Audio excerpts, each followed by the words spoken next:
sword on sword. Scholars search the pages of the Iliad for clues to the elusive connection between this physical site and Homer's mythic Troy.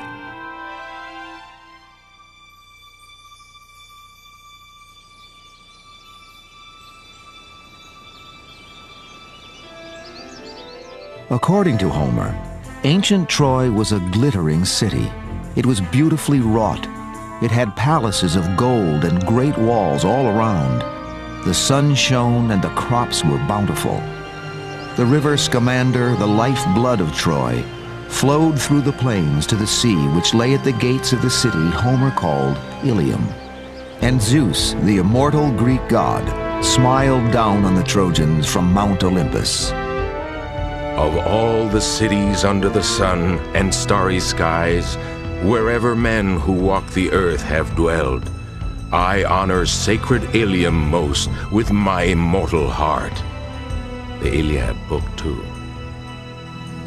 The great mystery of Troy is whether or not the site that we gingerly identify with Troy has any association whatever with the site of the same name which the Homeric epics recount. The community of Troy back at the end of the Bronze Age, around the 13th century BC, seems to be a fairly sophisticated kind of place, like the late Bronze Age palaces all the way from Greece to Mesopotamia. The citadel of Troy must have been very, very lively. It seems to have been a port of entry, a port of trade. It was a very wealthy site. It was well known by cultures as far away as the southeastern Mediterranean. Homer's epic tale is spun out of 500 years of oral history. It begins with the telling of the story of the Trojan Wars, when Paris is sent by his father, King Priam, ruler of Troy, across the Aegean Sea to the city-state of Sparta. He is to form a truce with the Greeks.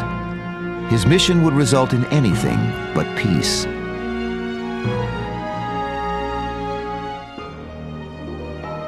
Paris attends a banquet given by Menelaus, the ruler of Sparta. There he falls instantly in love with the wife of Menelaus, Queen Helen, said to be the most beautiful woman in the world. Dazzled by her extraordinary presence, Paris abducts Helen and spirits her across the sea to his home, to Troy. Once there, she renounces her husband and children and abandons herself to her love for Paris. The kidnapping sets in motion an alliance of the Greek city-states, the likes of which the ancient world had never before known. One question that comes up for just about everybody in connection with the Trojan War is the question about Helen. Was there a real Helen, and was the war fought for Helen? We today would believe that there are many economic factors that would have led to such a war. However, women were major factors in these conflicts between cities and between one king and another. So it's quite possible there was a Helen over whom the war was fought. Agamemnon, the brother of Menelaus and the ruler of mighty Mycenae in ancient Greece, is the field marshal of the troops. And out he marched, leading the way from council. The rest sprang to their feet. The sceptered kings obeyed the great field marshal. Rank and file streamed behind and rushed like swarms of bees pouring out of a rock hollow, burst on endless burst, bunched in clusters, seething over the first spring blooms. The troops assembled. The meeting grounds shook. The Iliad, Book 2. The Greeks set out in hot pursuit of Paris and the abducted Helen, mounting a huge flotilla of more than 1,100 ships, carrying 100,000 men. When they arrive at the coast near Troy, the Greeks set up encampments at the edge of the water and lay siege to the city.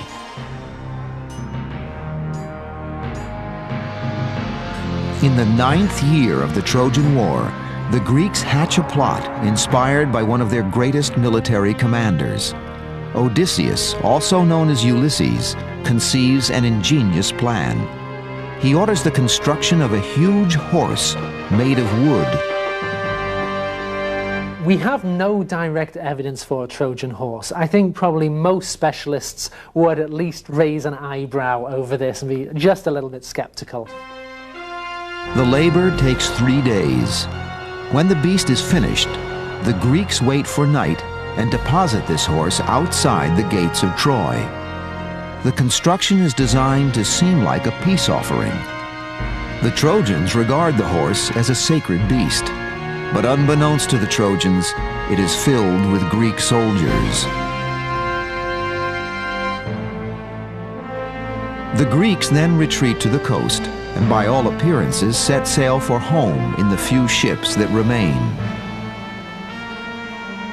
The Trojans awake to find the trophy and are overjoyed with the apparent retreat of the Greeks. They drag the wooden beast through the gates and into the city, never suspecting the mortal danger hidden inside. A drunken feast of celebration follows and continues far into the night. Exhausted, the Trojans collapse in the streets, filled to bursting with wine and feasting.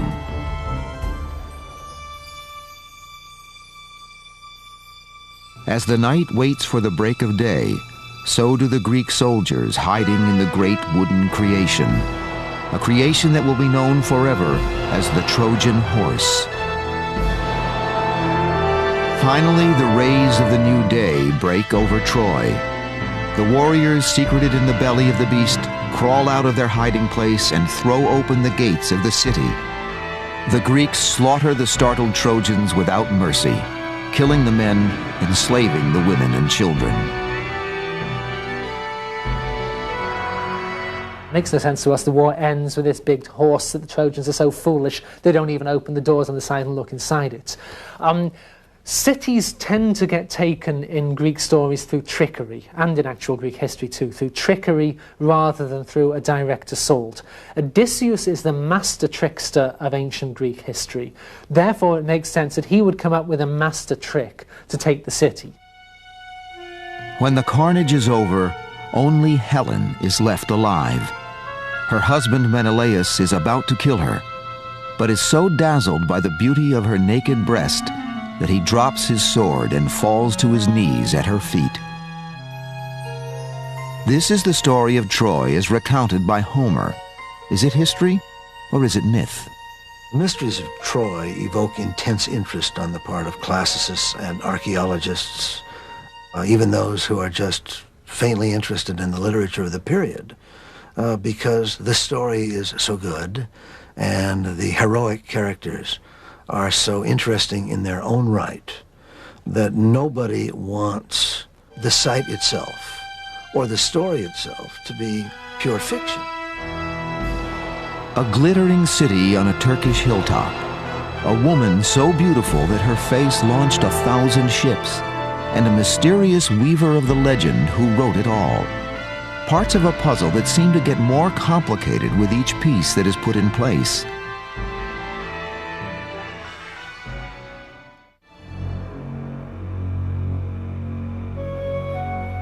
Perhaps there is no better place to ask about the origins of the Iliad and its immortal author than here, at the archaeological site in western Turkey believed to be ancient Troy.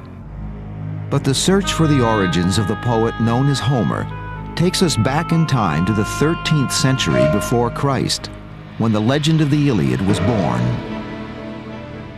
The stories of the Trojan War and all its glories were passed in oral form down through the ages from singer to singer until the 8th century BC. At that time, they were set down by a poet many called Homer.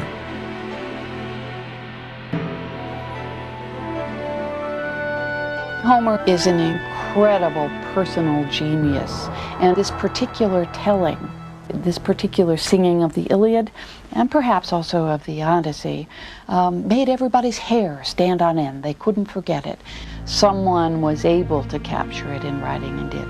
It was not, in my view, Homer himself. Although Homer's persona looms large on the map of history, he remains as much of a myth as his characters. Some scholars question if there ever really was one person responsible for the epic. They feel that the Iliad is an amalgamation of the best of the oral tellings of the Trojan War story set down by a scribe. This ancient journalist may have used Homer as a nom de plume.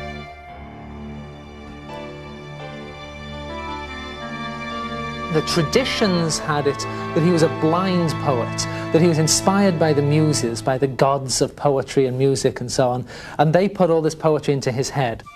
Sing to me now, you muses who hold the halls of Olympus. You are goddesses, you are everywhere, you know all things. All we hear is the distant ring of glory. We know nothing. The Iliad, Book 2. The young Homer would attach himself to some great oral poet. He would spend many years hanging around, listening to the poet doing his stuff, would gradually start to remember a lot of the expressions that the poet used. But what he was doing is not so much memorizing poetry as learning a technique of improvising poetry. Homer, it seems by general agreement, was just by far the best of these poets. Of all the characters of the Iliad, Helen is perhaps the most enigmatic. She appears infrequently in the stories, yet she is the force that drives the legend forward. Who was the woman who brought nations to battle? The woman with the face that launched 1,000 ships. Then we have this mysterious figure of Helen, for whom both the Trojans and Greeks were willing to fight. And the Greeks of the historical period were themselves perplexed as to why they would have fought so long for the woman. In the Iliad, Paris is challenged by one of the Trojan warlords to give Helen back to the Greeks and end the slaughter. Paris answers this way. Now I say this to our stallion-breaking Trojans. I say no, straight out. I won't give up the woman. But those treasures I have hauled home from Argos, I'll return them all and add from my own stores.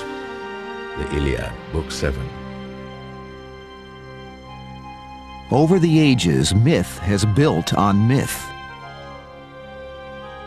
There's a story recorded in the 6th and 5th centuries that says that Helen never actually went to Troy at all. That at the beginning of the war, what happens is Paris loads her into his boat and is about to sail off to Troy. The gods decide we can't have this, and they intervene and they spirit Helen away to Egypt and send a phantom to Troy instead. And the Greeks spend 10 years besieging this city that she's not even in. And they only find out afterwards that she was in Egypt the whole time, and the whole war was just this ridiculous joke the gods played on them. For some, Helen is not a human being, but a personification of the fertile plain surrounding Troy. Here, overlooking the Dardanelles, we can almost envision Homer and the heroic characters who inhabit the pages of his Iliad. We can almost see them here at Troy, on the hill of Hissarlik, restored to all their former glory. Whether real or mythic, we can almost feel a kinship with the people who lived and loved, fought and died here.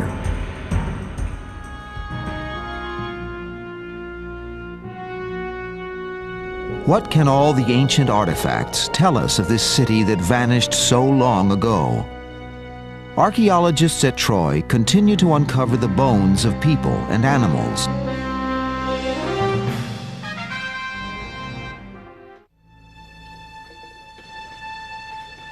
Troy today. An archaeologist gingerly extracts a delicate spear point from the accumulated debris of 3 millennia. This is the first human contact with this remnant from another age in more than 3,000 years. It was buried here 1,200 years before the birth of Christ. If I were at Troy and knelt down and picked up an arrowhead or a spear point or something like that, it would probably overwhelm me.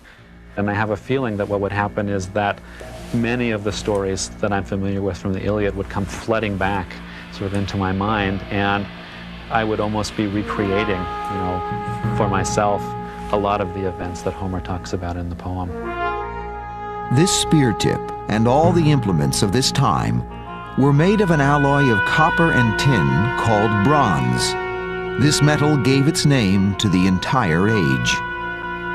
The Bronze Age encompasses the years from roughly 3000 to 1100 BC. This city, which is called Troy, was settled in the early part of this age, and the Trojan Wars of the Homeric epic, if they ever truly occurred, marked the end of the era.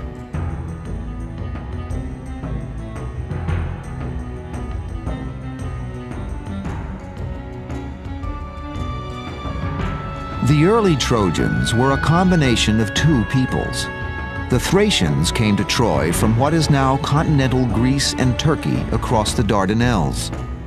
The Phrygians, whose homeland was in Asian Turkey, had migrated west.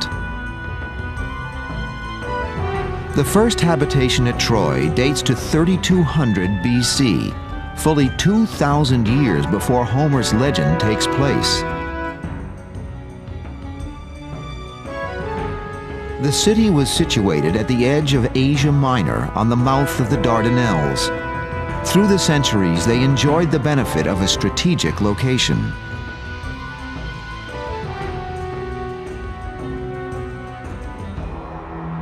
Today, as then, this narrow neck of water is the gateway from the Aegean to the Black Sea and the riches of the East. The strange combination of tides and winds which prevail in the Dardanelles to this day forced sailors of the late Bronze Age to wait in the shadow of Troy for favorable seas. Even when conditions were right, passage to the Black Sea was a treacherous proposition. It was the 13th century BC, and seafarers had not yet learned to sail against the wind.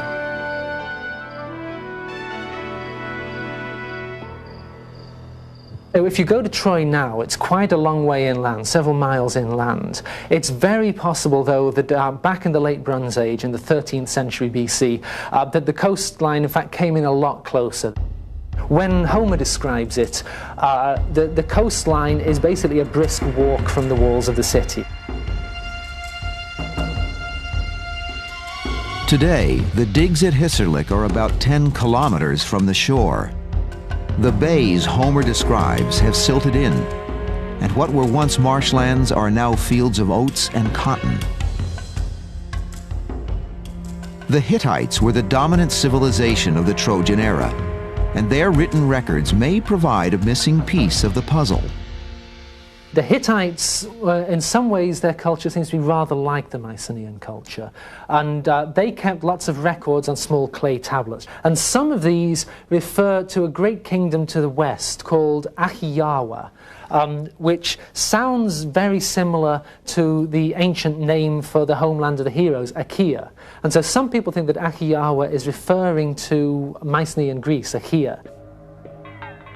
It is also from the Hittites that we have the first possible written confirmation of the existence of the people of Troy. The clay blocks, which have come to be known as the Hittite tablets, date between the 18th and 13th centuries BC and make brief mention of a place called Wilusa. Some scholars speculate that if the W is dropped from Wilusa, making it Ilusa, you are closer to Ilion or Ilium, which is Homer's name for Troy. Another fact that we have from the Hittite tablets, there is a particular important person at Wilusa whose name is Alexandros. And Alexander is another name for one of the most important people in the Trojan War, namely Paris. So, is that coincidental? Is it like saying, well, Smith? You find the name of Smith at two different sites, thus they must be connected. But it's another piece of the puzzle. By 1800 BC, horses were introduced to Troy by the Thracians, who lived to the north, across the Dardanelles. Recent excavations at Troy have unearthed hundreds of horse bones. Though the significance of the find is not yet clear, they could serve to confirm Homer's label of the Trojans as horse tamers. By 1260 BC, the city of Troy sat high on the hill called Hissarlik, which had been formed by the ruins of several civilizations being buried one on top of the other. Each of these layers is given a Roman numeral from 1 to 9.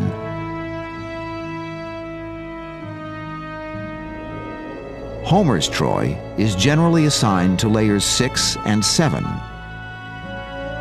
Troy 6 is a magnificent site. It's a wealthy site. It's a site that is clearly known by a lot of other cultures for its goods, as a trading center, whatever its value may have been, and hence a site worth taking.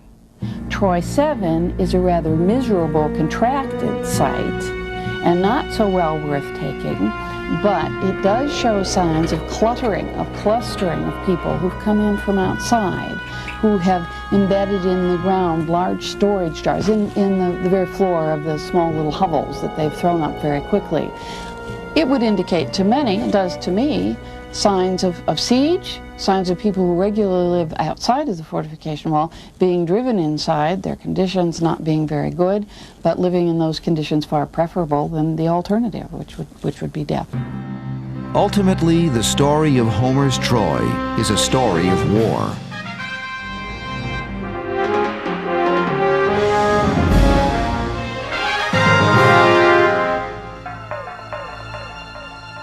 Archaeological evidence shows 2 burnt layers of this city we call Troy, which correspond roughly to the time in which Homer's epic is set.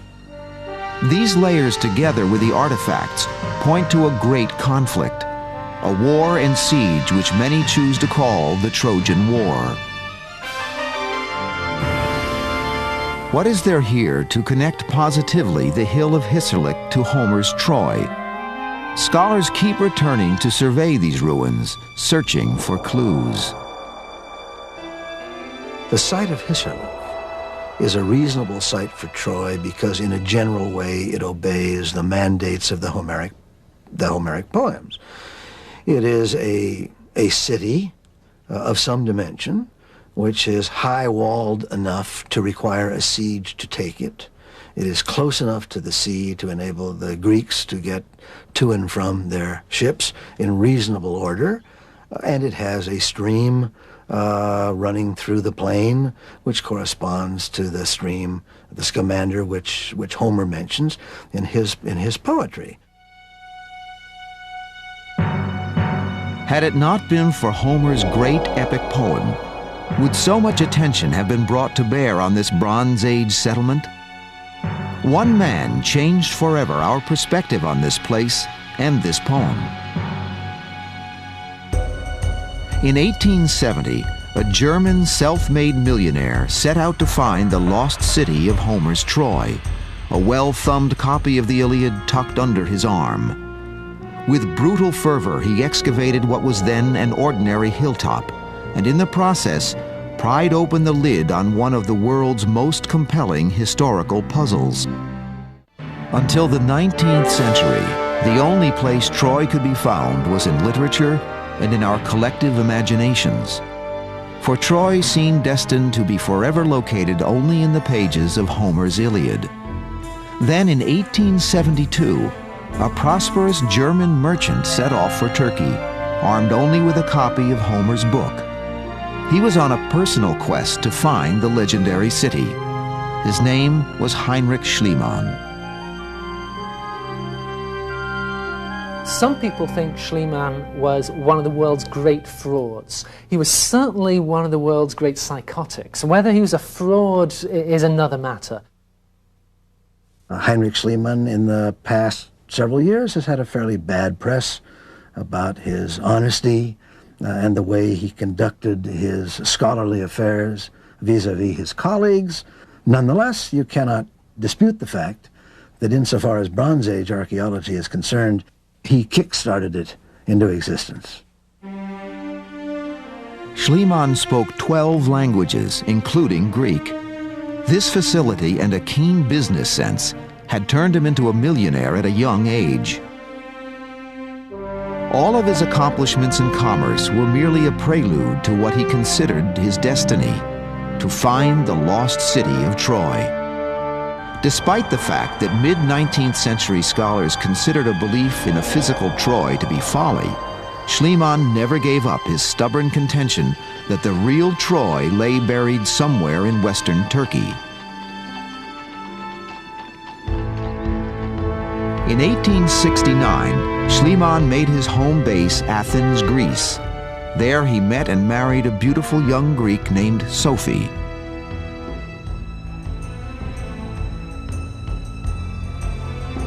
Then in 1872, he set off for Turkey.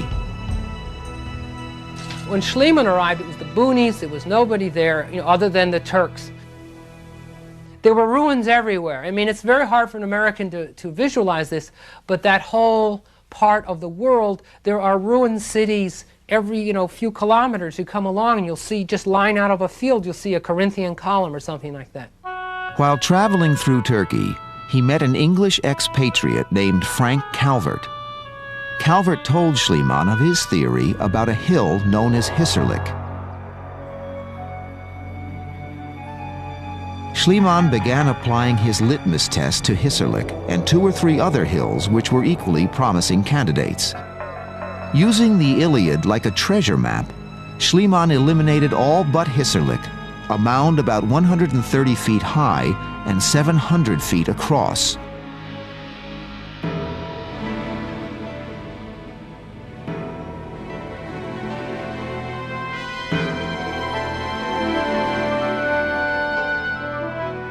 Reasonably convinced that Hissarlik matched the Troy Homer was writing about, Schliemann secured a permit from the Turkish government and hired an army of shovelers, which sometimes numbered as many as 100 men.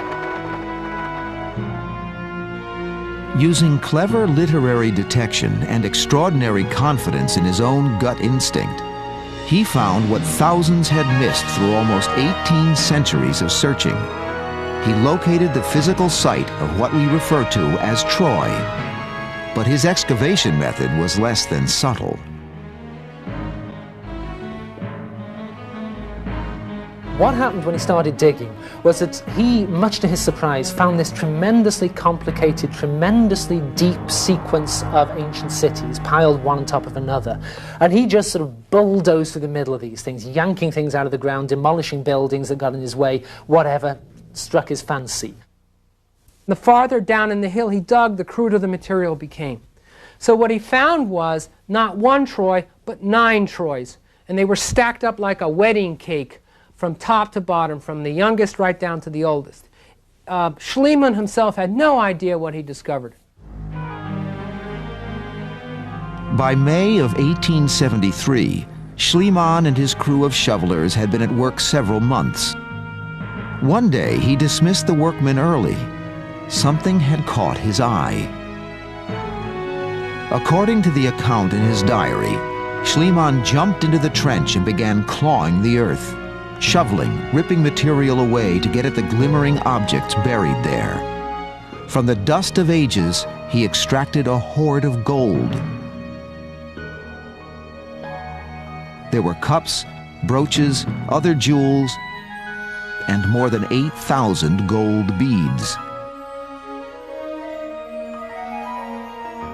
In the version of the story Schliemann wrote in his diary, he handed the objects up to his wife Sophie, and she transported them in her skirts to a safe place. With their hidden treasure, Schliemann and Sophie stole out of Turkey. Thus began the mysterious odyssey of what some believe were the jewels of Helen of Troy.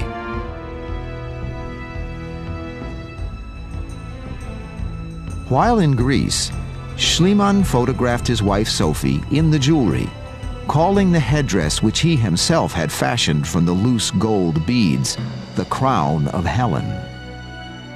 The news flashed around the world in bold headlines: Schliemann finds Priam's treasure. His fame thus secured, he donated the objects to a museum in Berlin. Not only was the authenticity of the treasure challenged, but its origin was also in question. His account of the finding of the treasure of Priam is full of fabrications. He said that Sophie, his wife, was with him. We now have proof that she was in Athens with her family at the time it was found. Some people think they found records from market dealings in Istanbul to suggest that Schliemann actually bought this treasure on the open market, took it to Troy, sent away the workmen, buried it in the walls, yanked it out in order to have a big publicity scoop. The treasure of Priam remained unharmed in Berlin for the next 70 years.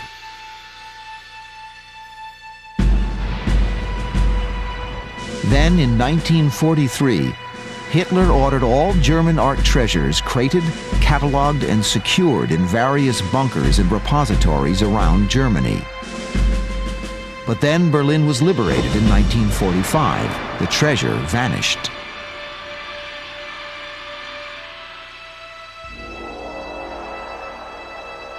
I went to Troy in the summer of 1993. I thought I was going to do a story on the archaeology there.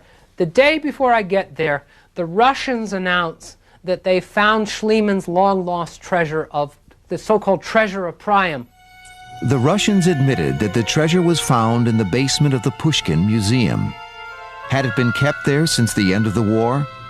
Or had there been other mysterious detours for Helen's jewels? Is the treasure still intact, or have pieces of the hoard been filtered off? The reason everyone wants to get a look at it is between the time it disappeared in 1945 and the time it resurfaces in Russia in 1993, a lot has been discovered about Troy and a lot has been discovered about Schliemann. But whether he's reviled as a charlatan or revered as a genius, Schliemann will not be forgotten.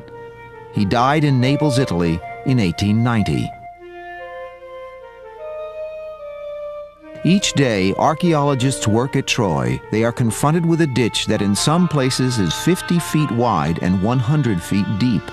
It's called Schliemann's Trench.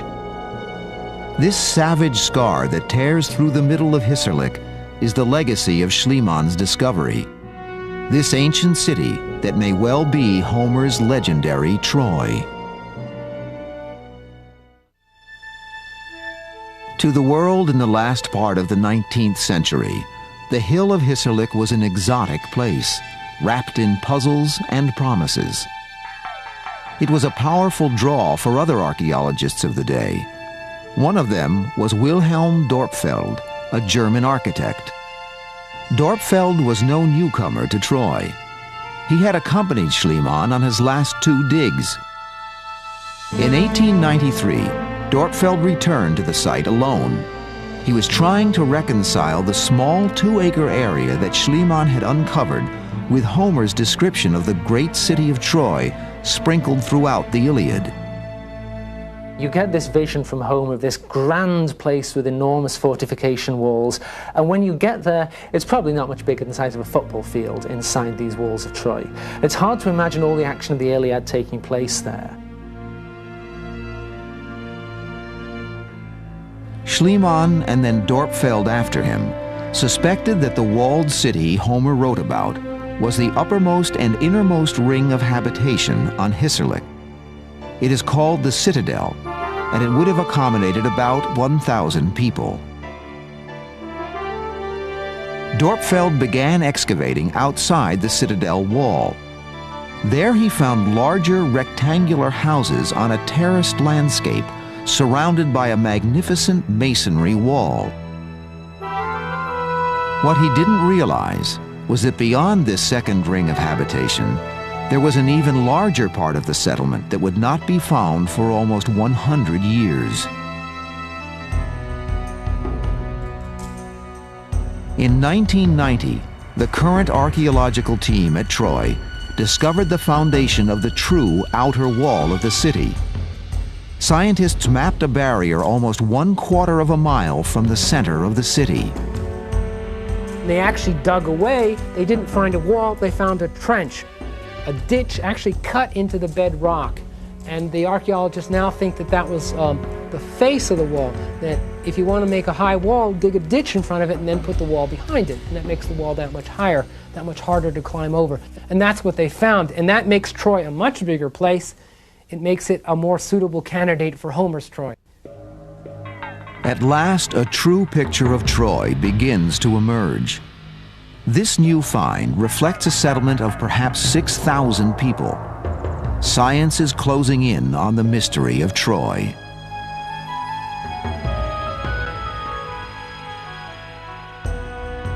In 1932, a professor at the University of Cincinnati in Ohio, Carl Blagan, reopened the Troy digs.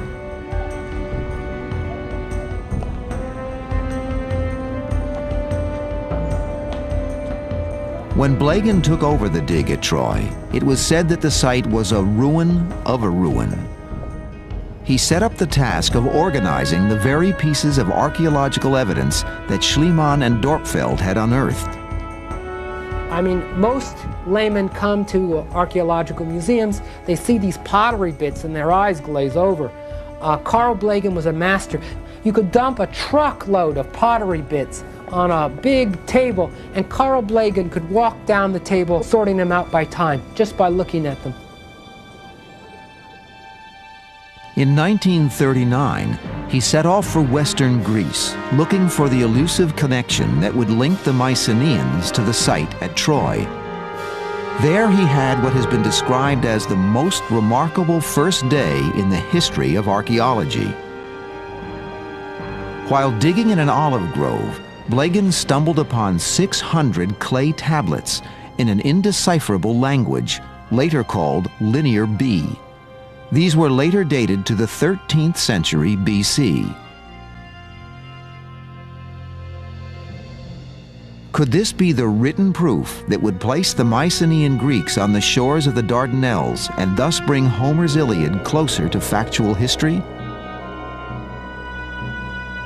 The tablets prove that the people from Mycenae were indeed Greeks and possessed this form of writing in the late Bronze Age, in a time that corresponds to the Trojan War. At present, we know that there was a flourishing civilization on the mainland of Greece during the Bronze Age. We know that there was contact between certain of the mainland Greek sites and Troy, but we have to take a jump. It's a leap of faith to have Mycenaean warriors encamped near Troy, causing any of the disturbances that we see there during this period. To this day, there is still no direct link of the physical Troy with Homer's story. The current debates about Homer, about Troy, the archaeology and the oral and literary tradition are very simply unending. The poem is a mystery in the same way that human life is a mystery. The Trojans really come to symbolize all of us as human beings, that all of us ultimately are going to face our own demise. That in a sense, I think what Homer does and is able to really capture is a sense that we all live in the city of Troy. And so Homer brings the reader full circle, from reality to myth and back again. All roads may lead to Rome, but even the Romans would agree that they start here at Troy. Here, where evidence of the myth may be only the turn of a stone away. It is that electric moment when clouded legend turns into tangible fact that lures us on in search of history.